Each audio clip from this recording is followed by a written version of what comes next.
Okay, everyone, thank you for joining us today for the University of Texas Energy Symposium for September 19th, 2023. I'm Carrie King, Assistant Director and Research Scientist at the Energy Institute at the University of Texas at Austin. Before I introduce today's speaker, I will give a highlight of what is coming up at the next two talks. So next week, we will have Mike Leggett, CEO, founder of Resilient Grid. He's going to talk about when situational awareness, mental models, and adaptive capacity meet control room surprises. So essentially, what kind of things go on in a control room of an electric grid operator when things kind of go haywire. So how do people react? And then next week, October 3rd, we'll have a talk on climate investing and diversity from Vida Isegbu, who's a principal at Energy Impact Partners, an investment firm. So we'll get a little perspective of climate and investing. Today, it's my pleasure to have Julia Steinberger. She researches ecological economics at the University of Lausanne in Switzerland. Research examines connections between resource use, which is, say, energy and materials, greenhouse gas emissions, and linking these to societal performance, such as economic activity and human well-being. Just recently, so this year, she is co-leads an European Union ERC Synergy grant called REAL, a post-growth deal that is studying post-growth societies. And that's what she's going to help us learn about today. She's also lead author for the IPCC's 6th assessment report with Working Group 3. So the abstract of her talk is about the Living Well Within Limits project, which investigates the energy requirements of well-being from quantitative, participatory, and provisioning systems perspective. Today, she will communicate individual and cross-cutting findings from the project and their implications. She can share her most recent results on the international distribution of energy footprints by country, consumption category, income classes, as well as modeling the minimum energy demand that would provide decent living standards for everyone else on Earth by 2050. And she will show us that living low carbon, we can have sufficient well-being, both from a beneficiary or consumer standpoint and a supply chain or producer standpoint. So this involves distributional and political elements. So it involves linking social, economics, and technology. So this is exactly what we should be learning about. Her political economy research is thus necessary to diagnose reasons for poor outcomes and identify the most promising avenues for positive change. She argues this in the active, as in an activist sense of engagement in the research community. So let's welcome Julia. She has a technical and scientific background and now is fully in the area of integrating that background within the social and economic sphere. So without further notes, I will now stop sharing my screen and hand it over to Julia. And as always, please submit questions via the question and answer portion of Zoom, and I will attempt to interject these during the presentation or ask her at the end. Julia, the floor is now yours. So thanks so much, Carrie. I hope you can see everything and the technology is working as it usually does these days. Yes, it's really good. And it's nice to be with you. I don't get to be in the US very much these days at all because I've stopped flying. But it's nice to be at least able to talk to you. So that's great. All right. So I'll be telling you a bit about this slightly unconventional research. So I studied physics, and then I wanted to understand how much energy people really needed in order to live well. And it was sort of a complicated journey to research, but I'll sort of take you along what we know so to date. And because it's kind of a weird topic, before we sort of get into our more recent results, I want to tell you some sort of basics. So these are something I've called stylized facts on energy and well-being, because that makes it easier to learn. There's sort of simple facts. And the first stylized fact, and now I really need this thing to be smaller, don't I? Hide floating meeting controls. There we go. So the first stylized fact is the high plateau. And so what the high plateau is basically this curve. It's a saturation curve. And honestly, it doesn't really matter what's on the axes, as long as the vertical axis is some form of human well-being or human development. And on the horizontal axis, you have some kind of per capita energy use. So in this case, you have the Human Development Index on the vertical axis and annual per capita electricity use in kilowatt hours. And I show this plot because I like it. It's colorful. It's not mine. It's from a Pasternak working paper for the US Department DOE in 2000. But basically, you see the saturation curve. You see that at low levels of energy use, a little bit gets you a long way in terms of, there's probably a very high sort of correlation going on there. And at a certain point, and he even wrote down what that point was, 4,000 kilowatt hours per person, you really sort of see this decoupling. It basically just sort of saturates, and you do not get any more bang for your buck if you increase energy use by a factor of, several, like 4, 5, 6 or whatever. It just doesn't seem to matter very much. So that's sort of the first interesting thing, is the high plateau. The second stylized fact is dynamic decline. It turns out that curve that I just showed you, the sort of saturation curve, does not stay steady over time. So this was Pasternak's error. He was basically like, listen, everybody needs at least 4,000 kilowatt hours of energy per person in order to be okay, in order to reach high human development. That's what we must produce. And that's wrong, because that curve is not static. It is not a development curve where the countries have to sort of crawl their way up it and then sort of max out. The curve itself is moving over time. It's actually moving up and to the left on this plot. And that means that the amount of energy that's required for any given level of human well-being decreases dramatically over time. And this is a result that I showed with Timmons-Roberts in 2010, where you sort of see this energy threshold associated with high human development. So now energy is on the vertical axis, time is on the horizontal axis. And you can see, for instance, the dark green, the energy threshold for sort of where that threshold is for human development index of 0.8. And you just see that it's sort of crashing very, very fast, decreasing by more than a factor of 2 over the last few decades. So that's an interesting thing. The dynamic decline is so stable that you can use it for scenario making. So that's something that people did in a couple of cases. The third stylized fact is that of multidimensional diversity. So when you look at this plot, again, we have the saturation plot here with life expectancy versus carbon emissions, which are just a proxy of fossil fuel use. One of the things that people said is, okay, there's some countries that manage to do quite well at low energy use, but what they must have in common is that they're all tropical island paradises or something like that. And it turns out that that's not true. So that's something we tested in terms of the characteristics of those countries. It turns out that there's a lot of diversity in there. A lot of different historical, geographical, political systems, economic systems are represented in there. Okay, so what happens when you want to go beyond these stylized facts about energy and well-being? You kind of need to go in the black box. You need to open up the black box of just looking at energy inputs versus outputs. And so we came up with a new framework for analysis for this Living Well Within Limits project that I was leading. And this is what the analytic framework looks like. We published it in an article that was led by Dan O'Neill in 2018. So this is sort of a version of that. And what you can see is that we have biophysical inputs on the left.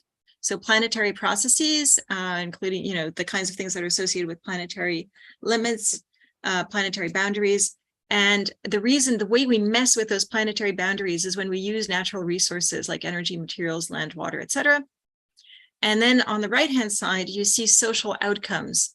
And social outcomes involve need satisfiers that then lead to well-being. So need satisfiers are sort of the human needs, sort of non-negotiable human needs that anybody, anywhere, at any given point in history would recognize as important for them being able to live a full, safe life, make life plans, and so on. So these are sort of your non-negotiables. And in the middle, we have this object of provisioning systems, which involves both. That's actually an object of heterodox economics. I hope we get some time to talk about it. It involves both physical and social aspects that we can study together, which is nice.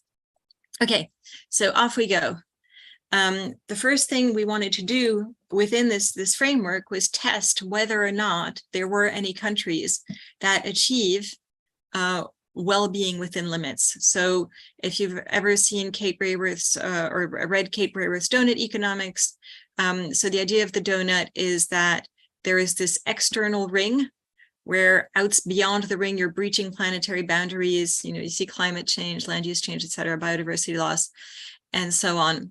And that's bad news.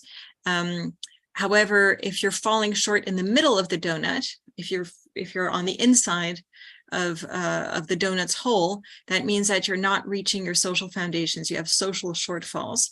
And so what you want to be doing is you want to be in the safe and just space for humanity, which is a sort of beautiful pale green part where you're within planetary boundaries and you're also achieving your social goals. And so our first job was to see whether or not we could find a country that was doing this. And so we had a bunch of indicators that we were able to compile and put together in a sort of mega database and sort of test this kind of thing. And this is what it looks like, for instance, for France and Sri Lanka. So for instance, for France, you see that France is breaching most planetary boundaries, except for blue water. And for social foundations doing pretty well. The only one that's not reached here is employment. So good for France. However, in contrast, Sri Lanka is not breaching any planetary boundaries, and you also see a lot of red inside the donut. So a lot of social shortfall that's visible there. And if you're interested in this, you can go to goodlife.leeds.acu.uk and get all the data and play with it. It's fun. What does this look like? It looks like, so what we're doing on this plot is we sort of plunk down all the countries where they fell. Horizontally, it's the number of biophysical boundaries transgressed. So it's not how much they're transgressed, it's just if they're transgressed or not, we bump them up according to that. And on the vertical axis is social thresholds achieved. And what you can see is you know, France, where we just were, and Sri Lanka, you can see them both on this plot. And you can see that they're representative of countries, you know, that there's other countries around them. So it's possible in this plot to have relatively low planetary boundaries being breached and low social thresholds. That is a part of the plot that's entirely inhabited. It is possible to breach lots of planetary boundaries and have relatively high social levels. It's possible to be the worst of both worlds, so to use lots of resources and breach lots of planetary boundaries, but not have much social goodness to show for it. Oh, and by the way, here, one of the things I should say is these are all consumption-based, so trade-adjusted data. So they take into account international trade. So China is really China here, for instance. But the neighborhood that's relentlessly empty is where we really need to be. And so once we did that study, it became very clear that what we're trying to study is not like, hey, what are the existing good examples, but really, how can we get there from here? And it means that every country is a developing country because we all have a long way to go in this plot in order to be doing good things for our societies while not endangering our living systems. So one of the first things we need to study in order to understand how we get there from here is look at inequality, because the data I've just shown you is a national average data, and national average data hides a lot of crimes. So what role does inequality play? And so here, this is a plot that you might have seen from 2020 from the UNEP emissions gap reports, which shows fossil fuels, so carbon emissions. So again, it's a fossil fuel proxy for energy as far as this talk is concerned. And here you have the human population worldwide divided into percentiles of income earners. And so you have the top 1% of income earners with very high carbon emissions, and the bottom 50% income earners that with very low carbon emissions. And one thing to point out is that the top 10% includes the top 1%. Now, what does that mean globally in terms of environmental? It actually has a macro effect. So you see that the top 1% in this estimation is responsible for something like 15% of global CO2 emissions, and the top 10%, which is the red and purple part of the pie, is responsible for almost half of global emissions. So this income disparity really has macro planetary scale implications. So inequality obviously plays a huge role in driving the climate crisis. And what you can see is that the poorest half of humanity corresponds to only 7% of CO2 emissions, which is less than half of the 1%. So you have this absolutely hugely unequal and unjust system. And that's one of the first things to understand about it. I just realized I don't have my phone or any clock. So I'm just going to check the time and we are good. Sorry about that. Okay. And I will hide this again. Sorry about that. I just got a bit paranoid, but we're actually fine. So one of the things we wanted to do is sort of build on this work on inequality, and we wanted to understand much more. So this is a paper that came out in Nature Energy in 2020. The lead author is Yannick Oswald with Anne Owen and myself. And what we wanted to do this multi-dimensional study of inequality. So we're looking at international inequality. We're looking at intranational inequality. So each country is divided up into 4 or 5 different income classes. And we're also looking at the energy footprints per consumption category. So per product type. So that's a huge amount of information. It's much more than just like consumption versus income. And we were able to do this using multi-regional input-output and that kind of wizardry. And we were able to do this mapping of product categories, which is something that I had been dreaming about for a long time. And I'm so happy that we were able to do it. And so what this map is doing is it's a quadrant map, but so this is based on real international data.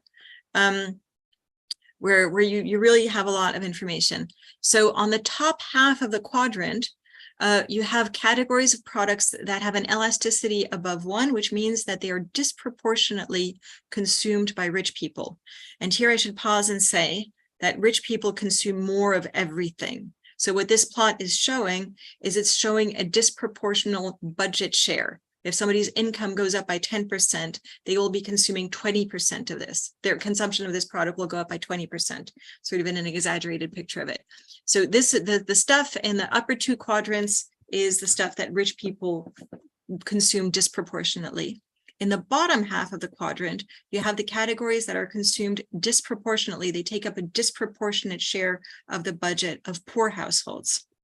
On the left-hand side, you have low energy intensity consumption categories, which means that per dollar spent in the economy, you don't have a huge amount of as much energy being used in terms of their footprints. And on the right-hand side, you have high energy intensity, which means this is stuff that this is stuff that per dollar spent will cause a lot of environmental damage because it is going to consume a lot of resources. And we were obviously very interested to see what was going to be in this luxury and high intensity. If you believe the advocates of green growth and decoupling, that quadrant should be empty. We should be basically dematerializing. Of course, that's not at all how reality works. So this luxury and high intensity quadrant, highly environmental, resource use damaging products that mostly rich people use, is entirely populated with transport categories. And every category in it, every single transport category is in it. So that was one of the real sort of headline findings for us, is that rich people are driving energy use literally. They're buying heavier cars, they're driving for longer distances, their flights are incredible, etc. Whereas for the basic but high intensity quadrant, so what poor people, the high energy intensity stuff that poor people disproportionately consume is this big circle, heat and electricity, which is energy use in buildings. So you have this huge disparity between transport on the one hand and dwelling on the other, mobility and dwelling. Mobility is rich people, dwelling is poor people in terms of the share of the budget. And that means that you need completely different policies for this, right? So on the one hand, for transport, you're not going to grow your way out of this problem. You need to tax and regulate the heck out of it. But for the energy use and emissions coming from the dwelling sector, you have to have public investment in efficiency and low carbon, because those people are not going to be able to make that investment themselves. So you really have to have really different strategies for these categories. I'm just going to drive home the point on transportation because I'm talking to an American audience. But again, the fact that rich people are driving heavier cars, bigger cars than they used to is a planetary scale problem. So this is data that's a little bit old now, but the more recent data doesn't show anything different. So I didn't update the plot. In the last decade or so, these are the categories of consumption or the categories of production that have corresponded to emission increases. So these are the changes in global CO2 emissions by energy sector. And you can see that SUVs, just cars that are heavier than they need to be, are the second category after power generation. It's huge. And these are just cars that are stupidly heavier than they need to be. Whereas all other internal combustion engines actually showed a decline. So again, we're really sort of having this unsustainability trend associated with transportation.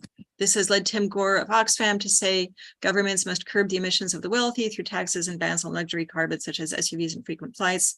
Revenues should be invested in public services and low carbon sectors to create jobs and help end poverty. And he is absolutely spot on. I agree with him 100%. This is another result on inequality that was published as part of my project's work. This is the last paper of the thesis of Marta Baltrushevitz, and it was published in Ecological Economics. And this was a focus on the UK and income classes within the UK. So the top bar here is the richest 10% in the UK. The bottom one is the poorest 10%, the poorest decile in the UK. And you can see again their energy footprint by type of consumption. And it's incredible how flat housing is. The UK is weird for this, and I can explain why. This is not a normal result. You would see some spread normally in the housing, but where you can really see the inequality, so just take flight is in flights and cars, energy. So that's where you really see things change. And public transportation as well, but the magnitude is not as large. And in fact, it's so huge that what you see in the UK is that the richest 10% use as much energy in flights as the poorest 20% do total. So this is really sort of a shocking result about international inequality and the kinds of consumption that are driving it. Another thing we did in the project is we looked at what factors enable or disable societies from achieving well-being, in this case, need satisfaction at low energy use. And I'm not going to go into the math, except to say that it's nice because we're using an interaction term, which gives us domains of validity.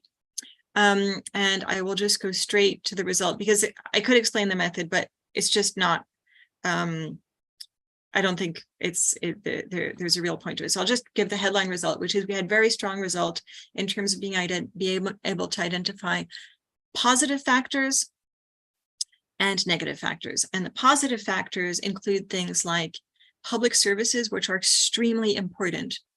And so maybe if I have one headline message to say, because we don't see it just in this result, we see it in a bunch of different papers, that the one headline message is that high quality, accessible, affordable public services are the linchpin that allows people to live well at low energy. That's basically it. That's the headline message. So public services are massively important. Income equality, so the more economically equal a country is, the better it does. Democracy is a good factor, so that's nice. We don't need an autocracy, which is a good message to have, consistent with my politics, thank goodness. Electricity and sanitation access and network infrastructures in general, like transportation, are very important as well as positive factors. Now, negative factors are extractivism. And so what extractivism measures is if an economy is dependent on things like mining, fossil fuel extraction, very dependent on those kinds of extractive activities for its GDP. And that's a negative factor. And that's a long-standing result that's known in economics. It's known as the resource curse. It's known as Dutch disease or Baumel's disease. It's a known result for lots of different reasons, but we see it pop up here too. So that's fine. And the other negative factor that we saw, which honestly kind of surprised us, is economic growth above a moderate income. So countries that are growth-seeking economies above a moderate income have a harder time meeting the needs of their population at low energy use. Then we did a bit of modeling. So everything I've shown you so far has been empirical. It's just observing the world around us and learning from it. This is an exercise in modeling and speculating what things could be like. So can we model a different future? This is based on the decent living energy framework of Professor Narasimha Rao of Yale University. If you haven't had him as a speaker, I highly recommend it. So his framework connects human needs to sufficient levels of energy services, and our global model takes into account technology improvement. So it's a high-tech, highly efficient model, but based on existing technology. So we're not speculating. We're basically saying if you're on an improvement curve, we'll continue that improvement curve reasonably. So it's highly efficient. We have equal distribution and we have sufficient levels of energy services. And the model results in lower energy demand levels. And that was published in 2020. The lead author is Joel Millward Hopkins. So this is what the model looks like, sort of, pretty much. We have decent living standard requirements, so different types of human needs that need to be satisfied. These correspond to bundles of personal consumption. So for instance, for food, we have cooking and storage, like fridges and freezers. For clothing, we have washing and drying. So I mean, everybody, you get your laundry machine, you get your dishwasher, you get your you get illumination. All the living spaces are heated or cooled to 20 degrees year round. I mean, 20 degrees, you're in Fahrenheit. I do not know what 20 degrees is, but it's comfortable. It's very nice. We have phones and computers. So everybody has mobile phones and data and Wi-Fi and laptops and all of that stuff. There's public consumption, so the public sector, which is represented by hospitals and schools, available to everybody.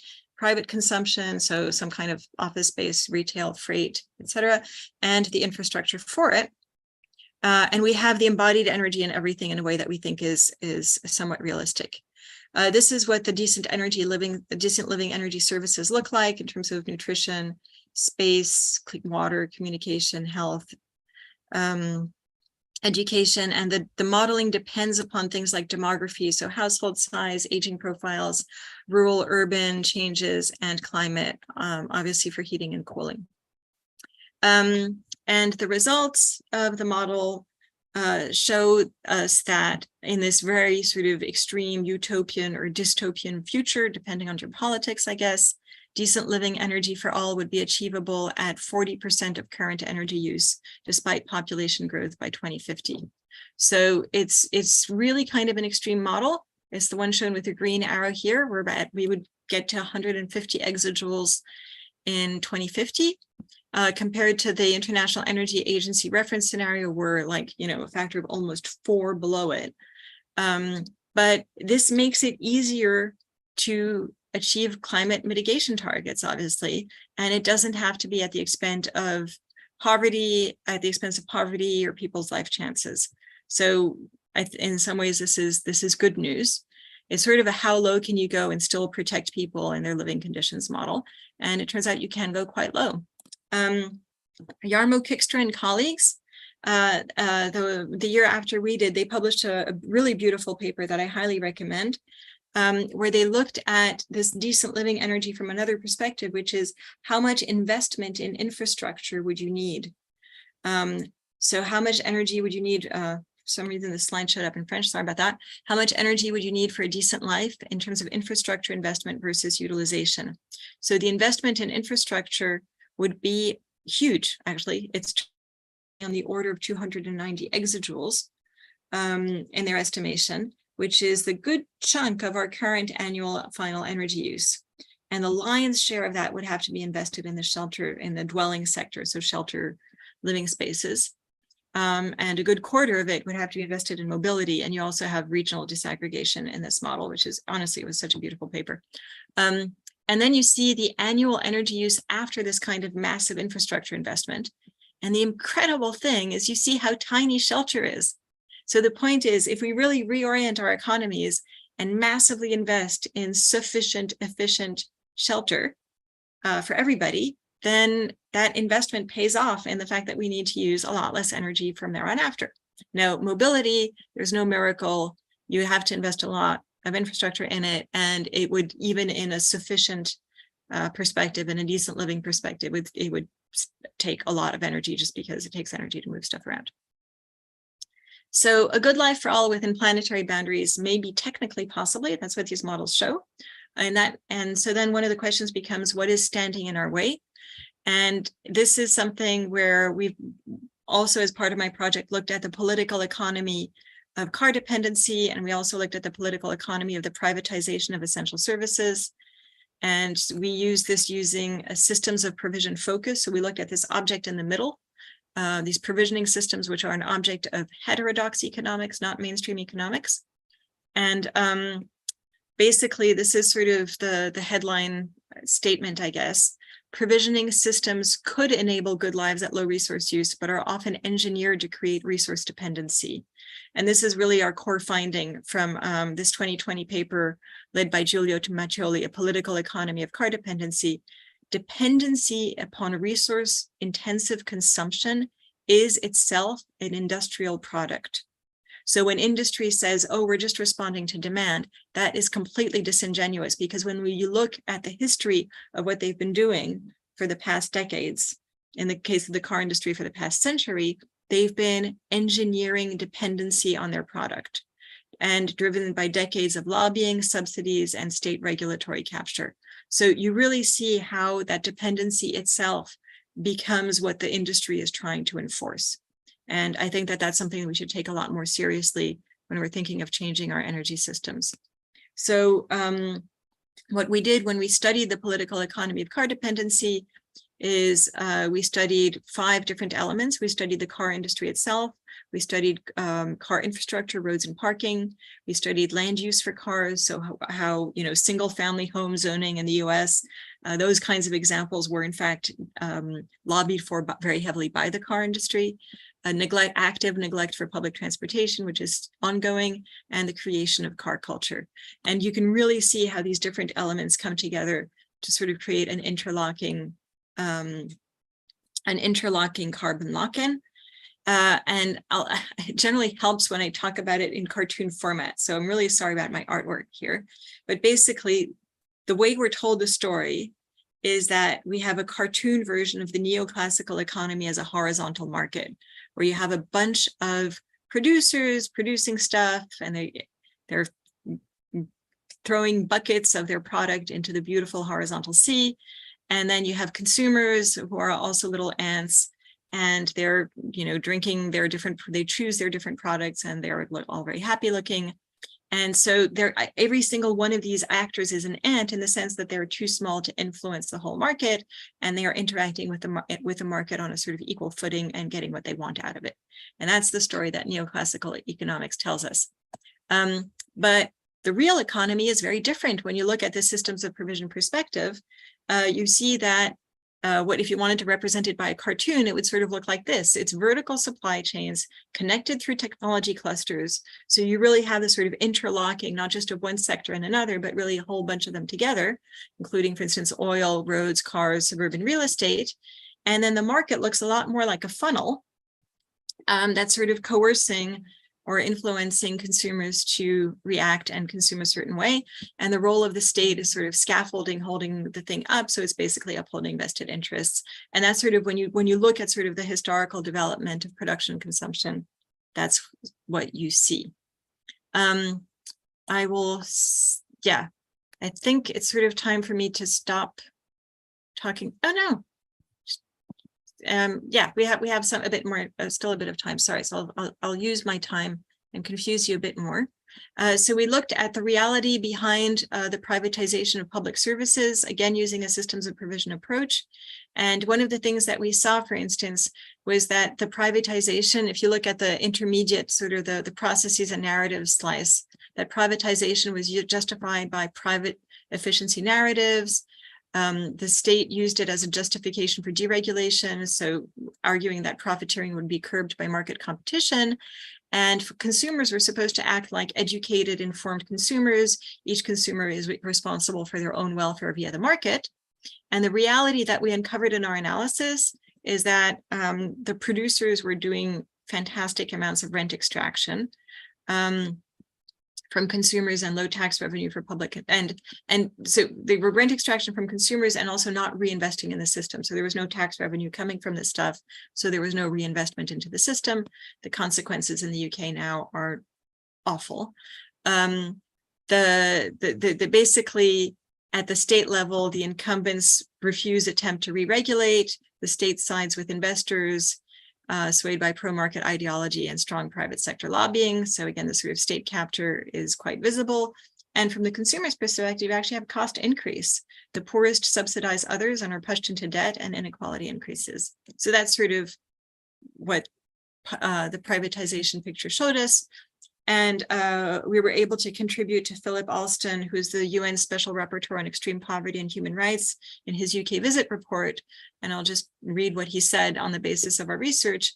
Abandoning people to the private market in relation to services that affect every dimension of their basic well-being without guaranteeing their access to minimum standards is incompatible with human rights requirements. So I think that says it rather strongly. And again, we get back to this idea that public services are the linchpin protecting people against both economic hardship and low resource use. So what's next after this? We were awarded a rather large grant. So we being Yorgos Kallis, myself, and Jason Hickel by the European Research Council. And the kinds of things we're going to be doing include looking at post-growth policies, post-growth provisioning, basically democratizing the economy, post-growth politics. We're going to do a bunch of modeling, and we're also going to try to bring these ideas into practice, and that's going to take up the next 5 years of my life, and hopefully we'll get a lot done, because I think we've really been prevented from doing this kind of research in the past. So I think there's a lot of work that we need to do quite fast, actually. Our major contributions will be groundbreaking models, charting diverse aspect of post-growth pathways. We're going to be looking at post-growth policy deals for Europe and the Global South based on systemic analysis and evidence. And we'll try to bridge the gap between theory and implementation by engaging with social movements and decision makers. I am a scientist who no longer just does science. From time to time, I go and sit on motorways and get myself arrested. And I think that we have to take our jobs seriously in the days, these current years are very, very pivotal, and anything that we can do to try to move the dial and get our governments to act more and get people to be more aware of the real danger that we're facing, I think is very important. Environmental protest is increasingly being criminalized around the world, and I think that that's another duty of scientists, to stand with those activists and try to stand up for democracy a bit. And we wrote this paper on how civil disobedience by scientists helps press for urgent climate action in, I think it was Nature Climate Change. So you might want to have a look at that. All right, thank you so much. Okay, thank you, Julia, for that, quite whirlwind, very data-packed set of information there. So again, to everybody, submit questions. I'm now seeing some relatively recent here. It's just one about making slides and citations available. So for everyone, yeah, absolutely, I'll do that right. I'll do that right this second. Yeah, you can send them to me if you like. Of course, the video is posted publicly online later in a few days anyway. Let's see. All right, next questions that just came in, so I haven't pre-read them. All right, so ultimately, decision to participate in consumption in the consumption society, or I guess us as our consuming habits, is made by the individual choices in voting to some degree. Are there any organizations that are using marketing and psychology to change the perspective of the individuals? Or you might say to change it into your perspective. I guess I'm pretty sure we're using marketing and psychology in general. But. Yeah, okay, so I just managed to upload the thing and upload the slides and put the link in the chat. So if people are able to see the chat, they can download the slides directly. That's how functional she is. You can do all that while I was asking the question. Well, did you hear the question? I did hear the question. Okay. So this idea that consumers are the ones making the choice through their dollars or the ballot box is false. This is not how the economy really works. And this has been known for a long time. So this, again, this goes back to this caricature of the market being this market of the ants. So when people say, oh, but consumers make their own choices, that's the market of the ants. But in fact, we are in this highly coercive system of created dependence, right? And this is something that is known as, it's a very old result of environmental sociology in the US, and the people who wrote it were Schneiberg and Gold, and they call it the treadmill of production. So if people are interested in looking at the treadmill of production, I would recommend that. It's got Wikipedia pages and so on. But the point is, around the 1950s, the capitalist economy in the US had been coasting on consumerism, had been coasting on consumption, but people stopped consuming. People weren't consuming anymore because they had all the stuff they wanted. And then the economy was going to go into and industries were going to go into crisis. And they basically had to, because of productivity increases and so on. So they needed consumption to keep up with production. And so ever since sort of the mid-last century, we are in an overproductive system that has to generate overconsumption as part of its stability, because otherwise it will be a crisis. And so that's one of the reasons why we think we need post-growth economies, is so that we get away from this treadmill of production and we can have stable economies that can decline production even without going into crisis. It requires a huge change, obviously, huge sets of changes. But so the question of targeting behavior of people, when I think the most effective way of targeting behavior is probably through the provision of public services. And you can also think about sufficiency strategies. So strategies to enable people to live sufficient lifestyles where they have enough stuff, but not too much. If you're interested in this more, what I really recommend is Chapter 5 on demand of the last IPCC report. So Chapter 5 of Working Group 3, AR6, IPCC report. We wrote an entire chapter on it. I was a contributing author on that one.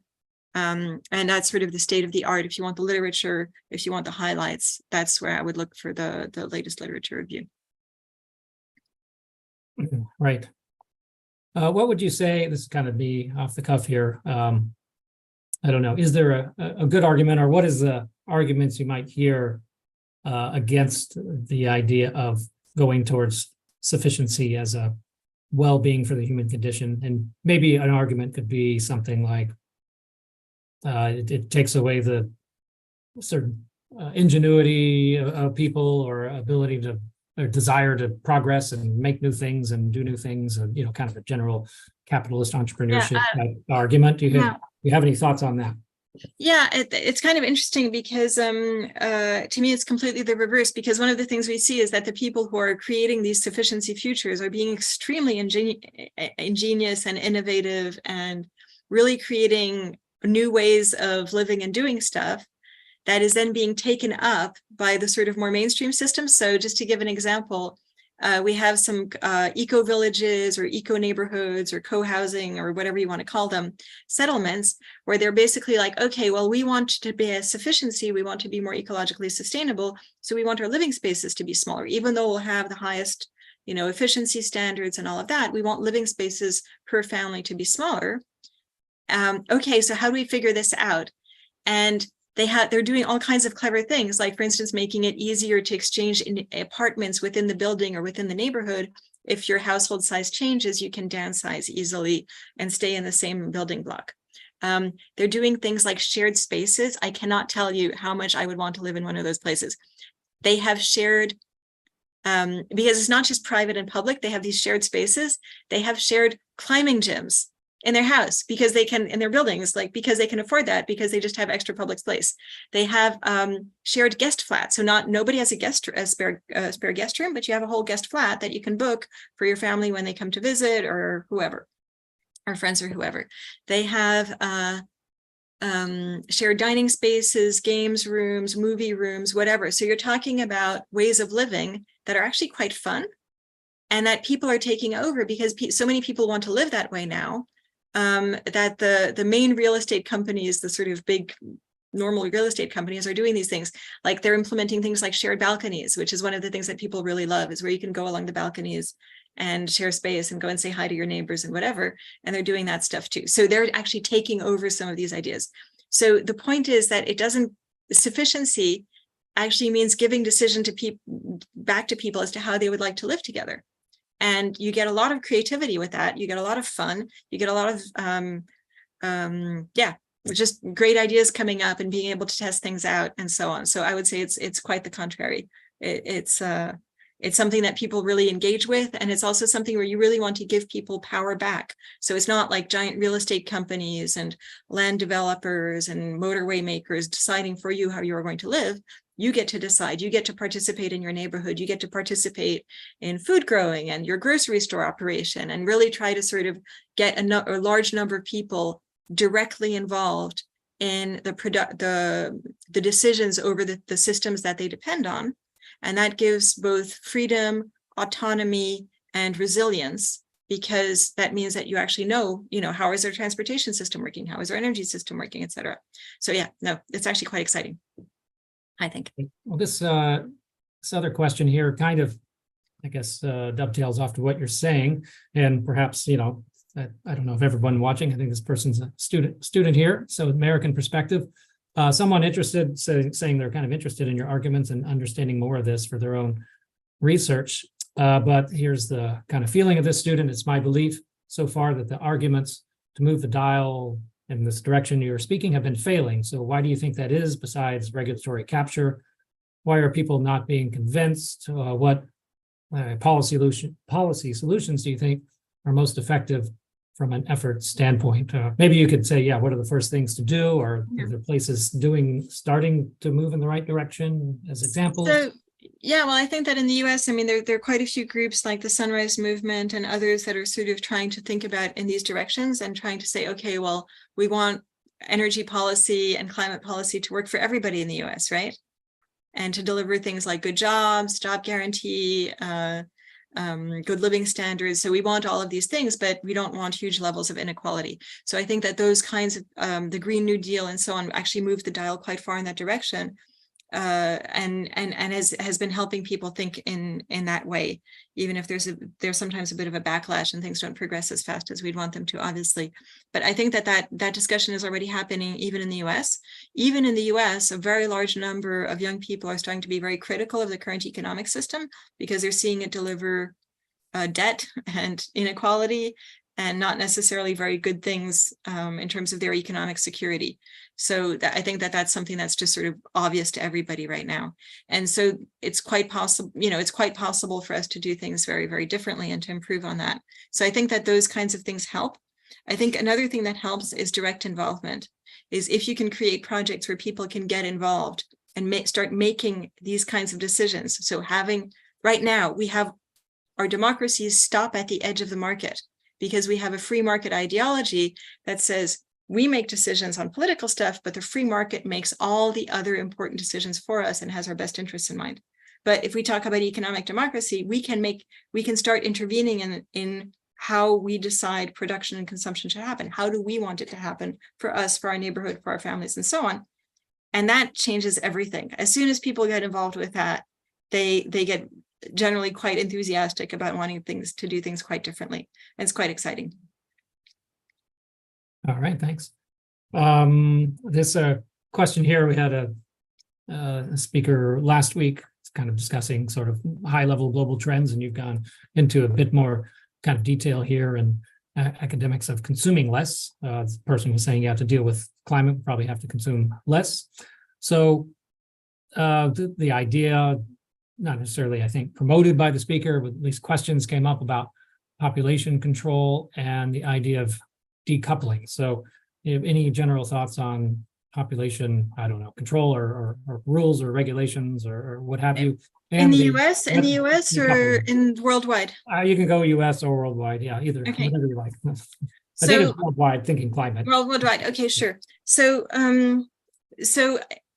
I think that for me, this question it's like the third rail of environmental discourse.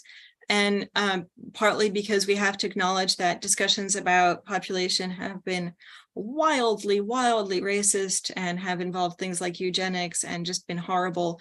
And even in the US, something that people don't realize, like that women were being sterilized if they were considered to be of an against their will, if they were considered to be of an undesirable ethnicity, such that 2/3 of the women on Puerto Rico were sterilized up until like the 1960s or something insane.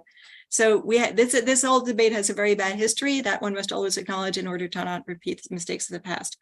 That being said, right now environmental destruction is not being driven by population as much as it's being driven by economic activities. So if you look at the correlation, it's usually more correlated with GDP than with population growth. There are a couple of exceptions around land use and biodiversity. That would change if we give everybody a shot. So I don't think that we should pat ourselves on the shoulder that population is not a major driver of environmental destruction, because half of the world's population, or a good chunk of it, is living in abject poverty. And that should be unacceptable to all of us. So I think that that's something where, thinking about the conditions where everybody has a sufficient amount becomes quite interesting to see, okay, well, how many people can we sustain at a level of decent living? And that was the decent living energy model that we did. And it turns out that that's not the limiting factor. However, inequality becomes the limiting factor. So if you want everybody to have a decent living standard and you don't want to transgress planetary boundaries, the amount of inequality your system can afford is very, very small. And that was a result that Joel Millward Hopkins and Yannick Oswald published in the Lancet Planetary Countdown earlier this year. So I think that those are the things we're playing with. We're playing with it's not just population, it's also inequality. It's also what's your baseline living standard. But interestingly, it's probably more possible for us to live well at low resource use now than it would have been 50 years ago because of changes in technological efficiency. So I think that that's one of the things to take into consideration. And, at all other things being equal, a smaller population would have a lower environmental impact, but things are not equal. That's the whole point. So we have to think about that equality. Yeah. Right. You mentioned some quickly ideas of decoupling material or energy decoupling in your talk. Is there anything else you want to say on that about whether you think it's possible or not, or this kind of thing? Yeah, I'll just share the link because I did not, so there's green growth happening. So there's a paper that Yefim Fogel, who's a PhD on my project, and Jason Hickel, who's collaborated on the new project, published, and I just put the link in the chat on whether or not green growth is happening and what decoupling is happening. So some countries are able to grow GDP and reduce their CO2 emissions. This is true, but they're not doing it anywhere near fast enough. And they're generally countries that already have relatively high levels of CO2 emissions. So everything basically needs to go much faster. And what they argue is that the imperative of keeping warming below 2 degrees or as close to 1.5 degrees as possible, as the Paris Agreement says, and we know that that's not a joke, we know it's very dangerous to get into those temperatures. I mean, we see it all around us now already,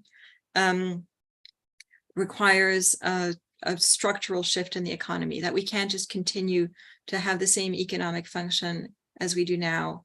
And for this to work, we actually need to change what the economy, what the structural foundations of the economy.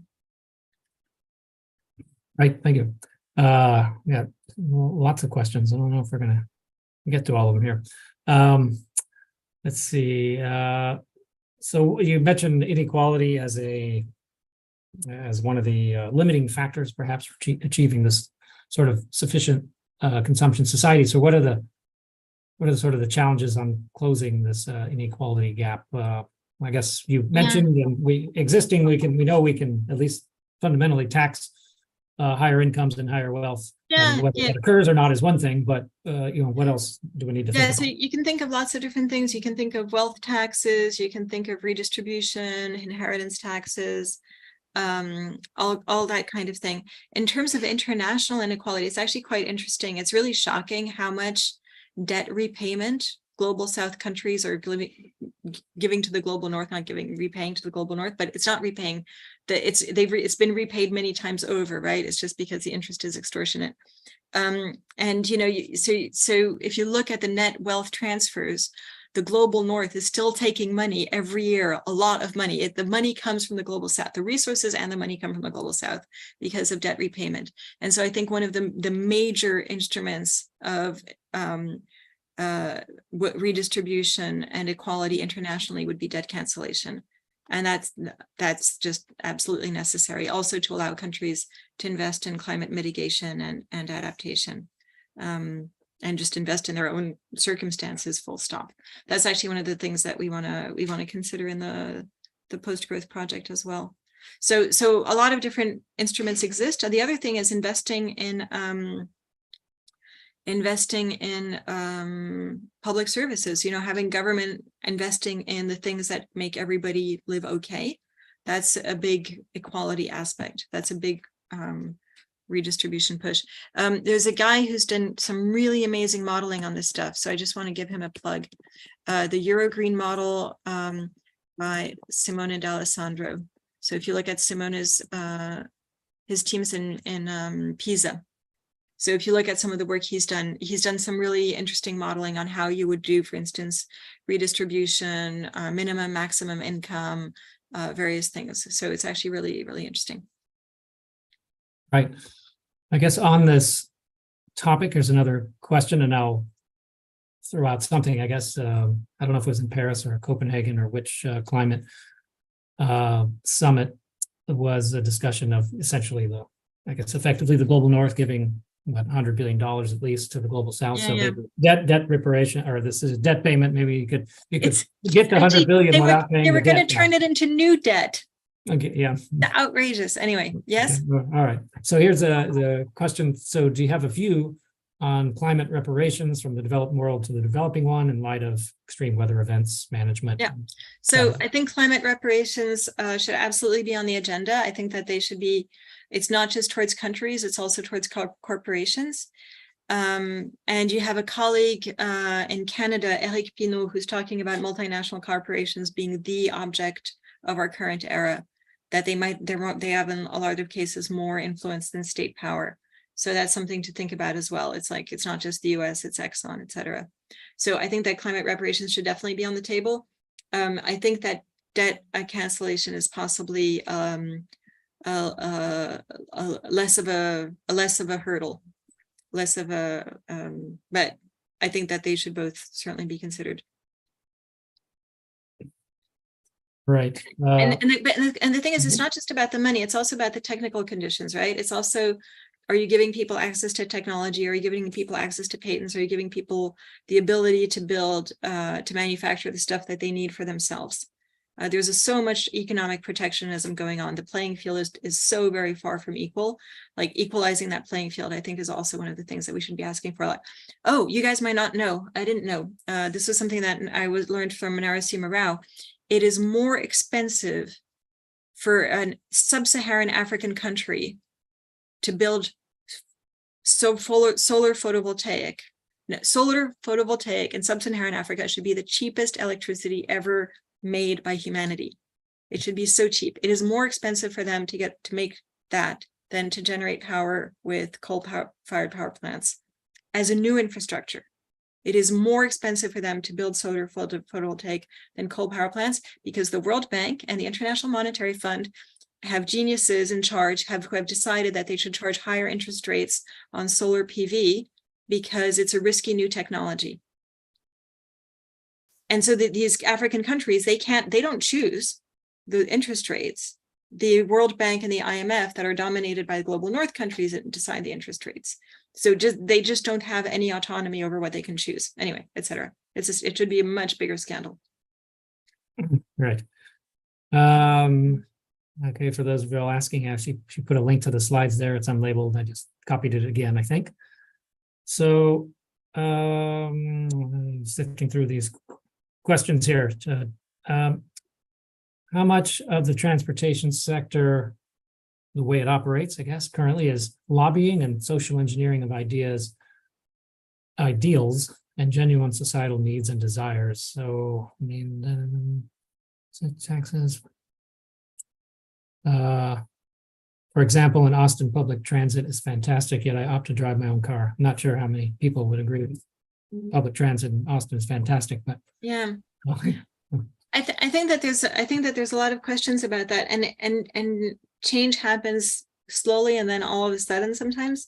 Like, anyway, so I think public transportation can be fantastic, and I think that there's a lot of things. There's a lot of choice, influence. Oh, hi, we're about to get a visit from the child. Come in, child. there we go. It's dinner time in Lausanne, so yeah. Must be a hungry child here. You feel a bit grumpy? Okay. Yeah, I don't really. Okay, we'll have an activity. All right, so we should wrap things up here. Okay. Okay, that's Yeah. Carrie. Right. So, so everyone, thanks for your questions, and thank you, Julia Steinberger, professor at University of Lausanne. Thank you very much for joining us today.